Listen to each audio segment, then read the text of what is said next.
Pinagpala ako ng Diyos. Amen. Sa kabutihang palad, nakilala ko ang Digosure Nut Milk. Noong una, hindi ako makapaniwala. Ngunit pagkatapos ng maraming parokyano nagdarasal kasama ako ay pinaalam din sa akin na ang gatas na ito ay napakabuti para sa mga buto at kasukasuhan. Lalo na sa mga kasukasuhan ng tuhod at naninigas na paa.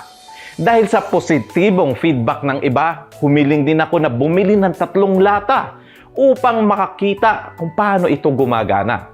Ang gatas ay napakadaling inumin at hindi masyadong matamis, lalong walang taba. At higit na nagpapasaya sa akin ay ang katotohanang madali na akong nakakayuko.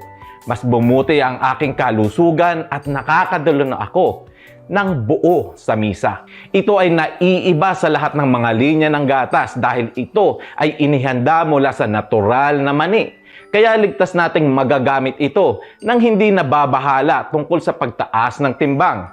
Lalo na ang mga sangkap ng Digosure ay hindi nagiging sanhi ng mga epekto. Pagpalain tayo ng Diyos. Amen. Sa mga nagkakaproblema sa pananakit ng kasukasuhan, lalo na sa pananakit ng tuhod, gamitin agad ang Digosure Nut Milk.